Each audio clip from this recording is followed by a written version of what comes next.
bonne frappe qui va tirer. Bombaya.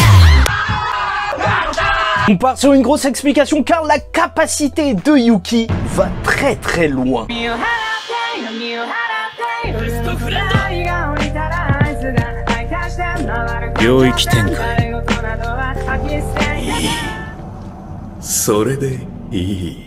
Mesdames et messieurs, ici Chad et on se retrouve aujourd'hui pour la review du chapitre 375 de Jujutsu Kaisen, étoile et huile. Et rapidement, on va faire une introduction jusqu'à l'explication. Une grosse partie de cette review sera consacrée à sa timecode en dessous, donc pour la technique de Yuki et même la future évolution de cette technique. Comment elle pourrait même aller jusqu'à faire des trous noirs, c'est juste n'importe quoi. Et donc le début du chapitre, c'est Choso qui va tomber, Yuki qui va venir le remplacer directement. Elle prend le relais, elle le dit, son type de gars, c'est ceux qui se donnent à fond, qui travaillent à fond. Et là, t'as l'impression que t'es dans un jeu vidéo. Les gens s'enchaînent comme ça pour se battre. C'est juste ultra plaisant. Et elle va directement faire une garde de bonhomme parce que le combat va commencer. Et donc, Geto est en train de réfléchir. Il a aucune info sur elle, alors que normalement, ils ont des informations sur les classes S. Mais là, en réalité, tout le combat, ça va être ça. Essayer de comprendre la capacité de l'autre. Des combats Jojo-esque, Hunter-esque. Et c'est ça qui fait énormément plaisir dans Jujutsu Kaisen. Parce que ça se tape avec des gros pains. Mais surtout, ça réfléchit après pendant des heures. C'est juste n'importe quoi d'avoir ce mélange et ultra plaisant. Et en plus, c'est bien joué de la part de Gege Akutami de nous avoir montré un combat face à un classe 1. Donc, Choso est là directement face à un classe S pour voir la différence. Et directement, Kenjaku va invoquer un fléau de classe S parce que justement, il faut essayer de deviner la capacité de Yuki. Une divinité qui est juste ultra puissante et qui peut s'attaquer même au concept et qui peut même surpasser n'importe quel obstacle. C'est ce qu'on te dit de ce fléau et en fait on s'en fout littéralement parce qu'elle va juste en fait transformer son Shikigami en ballon et gros penalty et il va juste disparaître. Ça se voit que le mondial a lieu en ce moment, Coupe du Monde, le Japon a gagné le dernier match et Gege Akutami fait honneur à son pays bien évidemment. Et donc là elle va directement expliquer son sort parce que je te rappelle que dans Jujutsu Kaisen quand tu expliques ton sort à quelqu'un c'est comme s'il y avait une sorte de pacte et donc en fait ton sort s'en retrouve renforcé étant donné que tu l'as expliqué et qu'il a un moyen justement de le combattre et tu vois qu'elle va juste lâcher un pain. Ce pain était incroyable, peut-être le meilleur boulanger du Japon, Gege Akutami. Oui, il faut lui reconnaître ça. J'aime bien, ultra gourmande. Mais juste magnifique. Elle va l'éclater, il va s'envoler. L'impact des coups dans Jujutsu Kaisen, mais c'est tellement jouissif. C'est un des rares mangas où quand je lis, j'ai un sourire de débile. Quand je vois ça, son bras, il va littéralement exploser. Et donc on parle directement sur l'explication qui sera assez compliquée. D'ailleurs, n'hésite pas à liker ou disliker la vidéo, commenter, donner ton avis en commentaire parce que vraiment, il y a peu de personnes qui font des reviews JJK et c'est à cause de ce genre de chapitre ou ce genre de capacité que c'est assez compliqué. Donc la technique de Yuki et Boombaye qui veut apparemment dire termine-le en Ingala en référence au combat de Mohamed Ali, un japonais qui a marqué l'histoire et l'expression est rentrée même dans la culture japonaise. Et en gros, sa capacité, c'est de créer une masse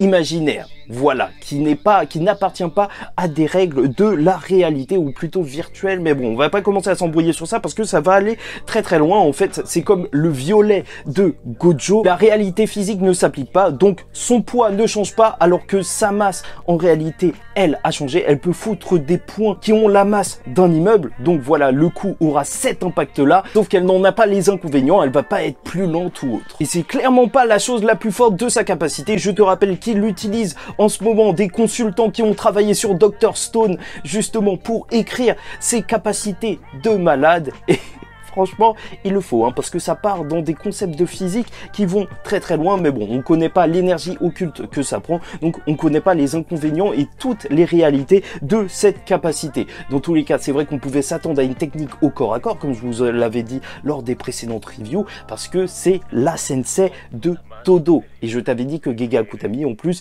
il est pas dans le délire féminin, toute douce et tout.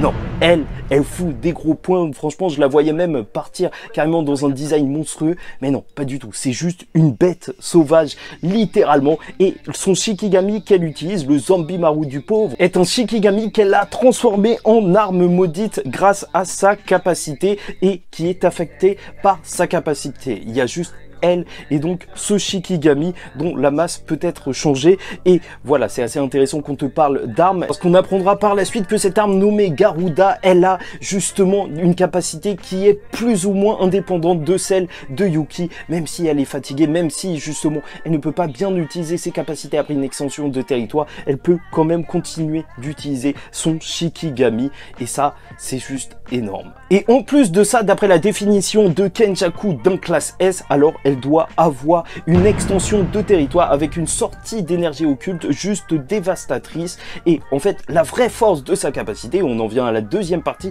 et la partie franchement la plus forte de sa capacité, c'est qu'elle ignore les concepts, et c'est pour ça que Geto va décider de ne plus utiliser de fléau de rang S, parce que sa vraie capacité, c'est le fait que justement en s'ajoutant une masse imaginaire, c'est comme si en fait elle devenait elle-même un concept, elle ne devenait même plus réelle, étant donné que ça n'appartient pas à la physique véritable. Et c'est pour ça qu'elle peut directement péter les barrières de Tengen, des barrières qui doivent justement s'arrêter à des concepts véritables, eux, et non pas imaginaires. Et en plus de ça, elle n'est pas affectée par les techniques occultes. C'est là où ça devient très intéressant, et c'est pour ça que Geto, il n'invoque pas d'autres fléaux. En fait, concrètement, c'est comme si elle n'existait pas, en fait, en s'ajoutant une masse imaginaire, et donc des capacités qui la targetent, qui la ciblent directement, comme la technique d'Inumaki, par exemple, tu vois, avec les incantations, ou même la technique de Todo avec le Boogie Woogie qui permet de déplacer une personne, ça ne pourrait pas marcher contre elle, parce que c'est comme si elle n'existait pas. Et c'est ça,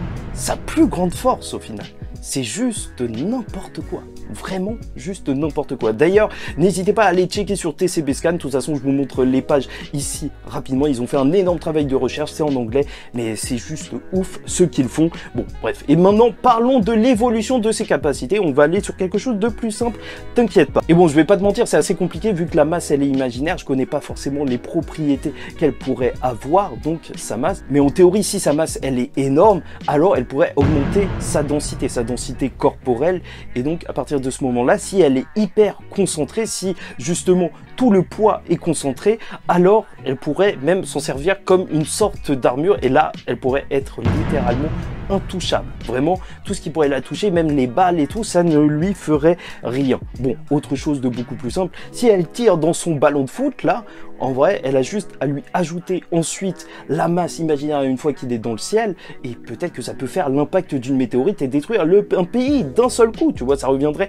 à ce que Kenjaku disait sur les classes S qui pouvaient juste détruire un pays. Et c'est vrai que là, ça pourrait aller très loin, et même quand on parle d'une masse énorme, on est obligé de penser à forcément les trous noirs. Est-ce qu'elle peut transformer son Shikigami en trou noir carrément et l'envoyer sur un ennemi? Ça peut, encore une fois, ça peut aller très très loin. C'est ça qui est ouf avec le personnage. Et du côté de son extension de territoire, parce que je sais que ça vous intéresse, n'oublions pas qu'une extension de territoire, ça ne change pas les capacités, mais ça les améliore, ou en tout cas, ça peut changer leur portée. Et vu que sa capacité, elle se concentre juste pour cible, elle et son Shikigami, peut-être qu'elle pourrait contrôler, gérer cette masse imaginaire sur d'autres personnes, et donc Kenjaku même faire baisser sa masse, donc le rendre tout frêle et lui foutre un pain tellement gros qu'il pourrait éclater en je sais pas quoi, ou même gérer la masse à l'intérieur de son extension de territoire, dans l'air ou autre, pour faire des explosions, je sais pas quoi. Ça peut aller très très loin, oui,